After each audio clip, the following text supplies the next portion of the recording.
कार्यकर्ताओं ने दिन रात परिश्रम किया होगा, तब आपने इतनी बड़ी सभा ली है। संजय सिंह करनाल पहुंचे हैं और देख सकते हैं एक बड़ी जनसभा को यहाँ पर संबोधित करते हुए नजर आ रहे हैं। ये करनाल की पुरानी सब्जी मंडी का शेड है जहाँ पर आम आदमी पार्टी का ये कार्यक्रम यहाँ पर आयोजित हो रहा है। उस पर सभी पार्टियों के नेता इकट्ठा हुए। मुद्दा था अरविंद केजरीवाल जी की रिहाई। मुद्दा था अरविंद केजरीवाल जी को इस देश की तानाशाह हुकूमत ने कई महीने से जेल में रखा है और आज केजरीवाल साहब की सेहत अच्छी नहीं है मेरे मित्रों।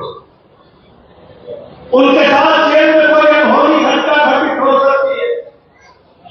आज जब मैं आपसे बात कर रहा हूं हरियाणा के लोगों, तो आपको ये बताना जरूरी है कि आपने उस हरियाणा के नाम उस बेटे की हालत जेल के अंदर क्या है। आप सब जानते हैं, जो शुगर के मरीज होंगे वो अच्छी तरीके से जानते हैं, शुगर का स्तर अगर 70 से नीचे गिरता है तो कोई भी व्यक्ति खतरनाक स्थिति में पहुंच जाता है। अरविंद केजरीवाल का शुगर लेवल को 1 बार 2 बार नहीं,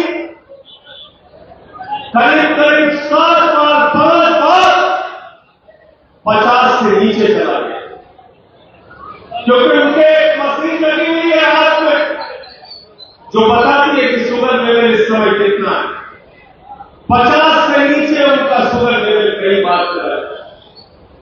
उनके साथ कोई अनहोनी घटना जेल में घटित हो सकती है।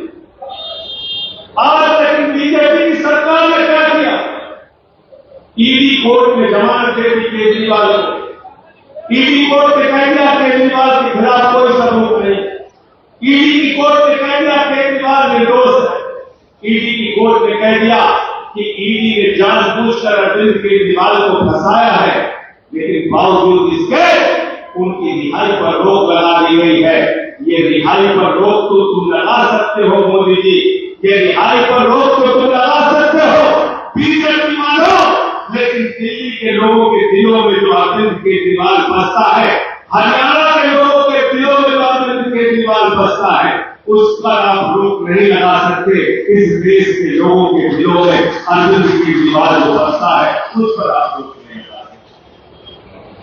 आप रिहाई पर रोक लगाने में मानता हूं। और क्यों पीछे पड़े केजरीवाल के, क्यों पीछे पड़े अरविंद केजरीवाल के, उसका एक कारण है, इसी आपके हरियाणा के बेटे ने IIT से पढ़ाई की, देश के सबसे बड़े इंजीनियरिंग के संस्थान से पढ़ाई की, इनकम टैक्स के कमिश्नर बने, उस नौकरी को लात मारकर झुग्गी बस्तियों में रहने लगे। उन गरीबों की लड़ाई लड़ी जो झुग्गी में रहते हैं। उसके बाद अन्ना जी के नेतृत्व में भ्रष्टाचार विरोधी आंदोलन पूरे देश में खड़ा हुआ। दिल्ली के लोगों ने 2013 में केजरीवाल को मुख्यमंत्री बनाया। उसके बाद 15 का चुनाव हुआ। आपको याद होगा, बीजेपी के लोग हरियाणा जीत के गए थे, झारखंड जीत के गए थे, महाराष्ट्र जीत के गए थे, देश का चुनाव प्रधानमंत्री नरेंद्र मोदी जीते थे। और जब दिल्ली के रामलीला के मैदान में पहुंचे तो कहने लगे ये केजरीवाल तो बदनसीब है, इसको हरा देना। दिल्ली की जनता ने कहा नसीब हम लिखते हैं, लोकतंत्र के मालिक हम हैं। 67 सीटें केजरीवाल को दी, बीजेपी को 3 सीट दी, स्कूटर पार्टी बना दी। स्कूटर पार्टी बना दिया बीजेपी को। इसलिए हरियाणा के लोगों ने आपसे कहने के लिए आया हो, ताकत आपके पास है, वोट आपके पास है, तय आपको करना है।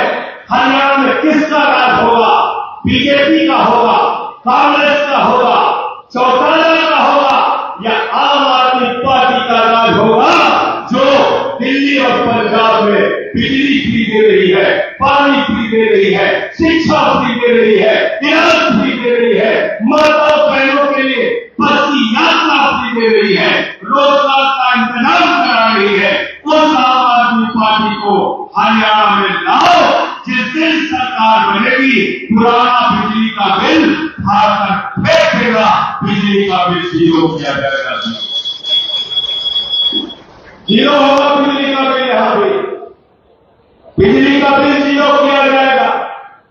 आज हरियाणा के अंदर अभी हमारे साथी बता रहे थे, बेरोजगारी की समस्या, शिक्षा की समस्या। एक तरफ अरविंद केजरीवाल है जिन्होंने दिल्ली के अंदर सरकारी स्कूल बनवाया, अस्पताल बनवाया, मोहल्ला क्लिनिक बनवाया, माताओं बहनों के लिए बस्ती यात्रा फ्री की, बिजली 300 यूनिट फ्री, पानी फ्री, बुजुर्गों की तीर्थ यात्रा फ्री, सब कुछ फ्री करने का काम किया। एक तरफ वो अरविंद केजरीवाल है जिनके सरकारी स्कूल को देखने के लिए अमेरिका के राष्ट्रपति ट्रंप की पत्नी हिंदुस्तान आती है, तो मोदी जी ने कहा हरियाणा का स्कूल देख लो, ट्रंप की पत्नी ने कहा नहीं देखना। बोले गुजरात का देख लो, कई साल से हमारी सरकार है, ट्रंप की पत्नी ने कहा नहीं देखना। बोले उत्तर प्रदेश का देख लो, वहां योगी जी का राज है, ट्रंप की पत्नी ने कहा नहीं देखना। बोले मध्य प्रदेश में देख लो, बीजेपी सालों से राज कर रही है, ट्रंप की पत्नी ने कहा नहीं देखना। तो मोदी जी ने कहा फिर देखना क्या है? तो बोले हमें केजरीवाल और सिसोदिया का स्कूल देखना है जो उन्होंने। आप कल्पना कर सकते आजादी के बाद पहली सरकार अरविंद केजरीवाल की सरकार, जिसने दिल्ली के अंदर आपके बच्चों की पढ़ाई के लिए एयर कंडीशन कमरे बनवाए, स्विमिंग पूल का निर्माण करवाया है सरकारी स्कूलों में, एथलीट के ग्राउंड बनाए हैं सरकारी स्कूलों में, हॉकी के ग्राउंड बनवाए हैं सरकारी स्कूलों में, दिल्ली के अंदर अच्छे सरकारी स्कूल बनवाए। हरियाणा के लोगों, मैं आपसे पूछना चाहता हूं, जिस बीजेपी वालों ने 3000 सरकारी स्कूल आपके बच्चों के बंद किए, उसको हराओगे कि नहीं हराओगे? हराना है कि नहीं हराना बीजेपी को? बीजेपी को हराना चाहते हो ना? हराना चाहते हो ना? तो क्या करना पड़ेगा? झाड़ू वालों को जिताना पड़ेगा, झाड़ू वालों को जिताना पड़ेगा।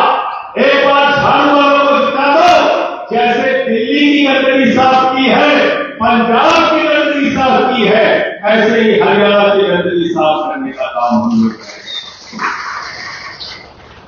और झाड़ू बहुत काम की चीज होती है, झाड़ू बहुत काम की चीज होती है। अनुराग भाई, घर में सफाई करनी हो तो क्या चाहिए? जोर से बोले पीछे तक।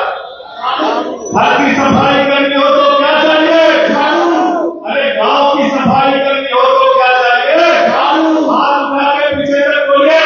और शहर की सफाई करनी हो तो क्या चाहिए? झाड़ू। और हरियाणा प्रदेश की सफाई करनी हो तो क्या चाहिए? झाड़ू। और किसी के दिमाग पे भूत सवार हो जाए तो भूत उतारने के लिए क्या चाहिए? झाड़ू। क्या चाहिए? झाड़ू। तो ये बीजेपी वालों के सत्ता का दिमाग का भूत जो है, उसको झाड़ू मार मार